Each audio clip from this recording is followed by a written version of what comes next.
Assalamualaikum viewers, this is Afaq Azam and you are watching my YouTube channel Afaq Azam Official। तो viewers, आज की इस video में हम प्रेपोजिशन का टॉपिक स्टार्ट करने जा रहे हैं।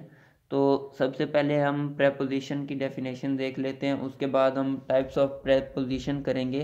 तो आज के इस टॉपिक में हम preposition of time and preposition of place देखेंगे, जो कि हमारे पास प्रेपोजिशन की टाइप्स हैं। तो अगर हम बात करें प्रेपोजिशन हमारे पास क्या होता है, प्रेपोजिशन हमारे पास किसी भी नाउन को जब कोई वर्ड से जो जोड़ता है वर्ड, तो उसे हम कहते हैं प्रेपोजिशन।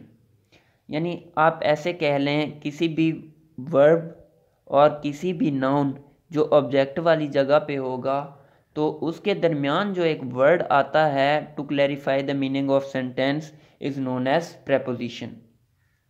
तो इसमें मैंने आपको 3 एग्जांपल्स दी हैं। एक एग्जांपल है हमारे पास आई लिव इन मुल्तान। अगर हम बात करें इस सेंटेंस में, लिव हमारे पास है मेन वर्ब रहना, तो और जो हमारे पास एक नाउन है मुल्तान, जो सिटी का नाम है, प्रॉपर नाउन है, तो इसमें वर्ब और नाउन के दरमियान हमारे पास एक वर्ड आया है जो इस टेंस के मफहूम को वाज़े कर रहा है, तो ये हमारे पास हो गया प्रेपोजिशन। ये अलग बहस है कि ये हमारे पास प्रेपोजिशन ऑफ टाइम है, प्लेस है, कुछ भी है, तो ये हमारे पास आ गया प्रेपोजिशन। तो जब हम सेकंड एग्जांपल की बात करते हैं तो हम देखते हैं he was running on the ground. तो हमारे पास वाज हो गया हेल्पिंग वर्ब, जबकि रनिंग हमारे पास हो गया मेन वर्ब, और ये हमारे पास आ गया पास्ट पार्टिसिपल। और जब हम बात करते हैं द रोड की, रोड हमारे पास है नाउन, तो इस नाउन और जो वर्ब के दरमियान जो हमारे पास एक वर्ड आ रहा है और सेंटेंस के मफहूम को वाज़े कर रहा है, तो ये हमारे पास हो गया प्रेपोजिशन। इसी तरह लुक्ड और मी के दरमियान जो एक वर्ड आ रहा है एट, तो ये हमारे पास हो गया प्रेपोजिशन। मेरा कहने का मतलब ये है कि जो सेंटेंस के मफहूम को वाज़े करने के लिए वर्ब और नाउन के दरमियान एक वर्ड आता है, उसे हम कहते हैं प्रेपोजिशन। इसे मैंने आपको एग्जांपल से भी समझा दिया है। अब देखते हैं हमारे पास टाइप्स ऑफ प्रेपोजिशन। सबसे पहले हम बात करते हैं प्रेपोजिशन ऑफ टाइम, और दूसरी हम बात करते हैं प्रेपोजिशन ऑफ प्लेस की। जब हम किसी चीज़ को टाइम के लिहाज से देखेंगे तो वो हमारे पास होगा प्रेपोजिशन ऑफ टाइम।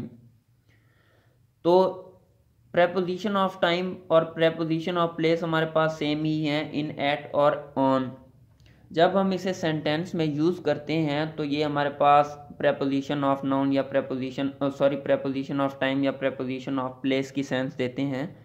तो अब हम इसकी प्रेपोजिशन ऑफ टाइम की डेफिनेशन करते हैं। It is used to show the relationship of time between the nouns to other parts. यानी ये जो हमारे पास प्रेपोजिशन होता है, ये टाइम के रिलेशन को शो करने के लिए होता है किसी दो नाउन्स के दरमियान। इसकी एग्जांपल से इसे वाज़े करते हैं। इसमें हमारे पास एक सेंटेंस आ रहा है, he went to college at 9 AM। अगर हम इसकी बात करें, ही वेंट टू कॉलेज, वो कॉलेज गया। वैसे तो ये भी हमारे पास प्रेपोजिशन है। तो एट के बाद, यानी जब हम बात करते हैं एट की, यानी वो हमारे पास कब गया कॉलेज।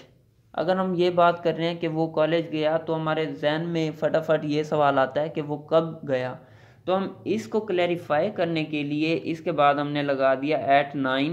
तो जो एट हमने यूज़ किया है वो है हमारे पास इस, क्योंकि ये हमारे पास इस टाइम को शो कर रहा है, तो ये हमारे पास हो गया प्रेपोजिशन ऑफ टाइम। इसी तरह he will come on Monday, जब हम बात करते हैं वो कब आएगा, तो हम इसमें लिख देते हैं ऑन मंडे, तो वो सोमवार वाले दिन आएगा।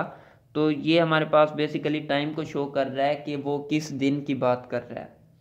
इसी तरह ही विल गो टू तुर्की इन मई, जब वो, यानी वो इसमें सेंटेंस में बात कर रहा है कि वो कब तुर्की जाएगा, तो इन मई, यानी ये जो मंथ को शो कर रहा है, टाइम को शो कर रहा है, ये हमारे पास हो गया प्रेपोजिशन ऑफ टाइम।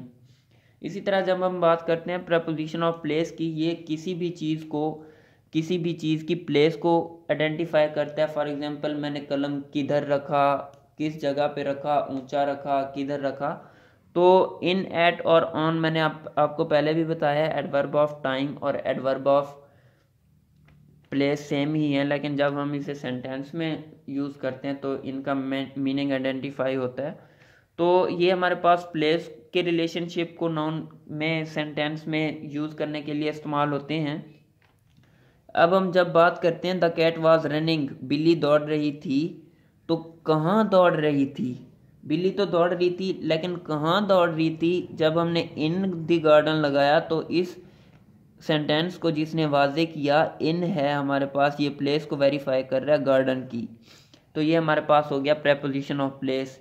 इसी तरह जब हमने एट को यूज़ किया तो ये हमारे पास होम की आइडेंटिफिकेशन कर रहा है, तो ये हमारे पास प्रेपोजिशन ऑफ प्लेस हो गया होम का। तो इसी तरह जब हम ऑन द टेबल, यानी जब हम मेज़ के ऊपर की बात करते हैं और ये ऑन प्रेपोजिशन यूज़ करते हैं, तो ये हमारे पास हो गया प्रेपोजिशन ऑफ प्लेस। उम्मीद करता हूँ आपको आज का टॉपिक समझ आ गया होगा। Thanks for watching.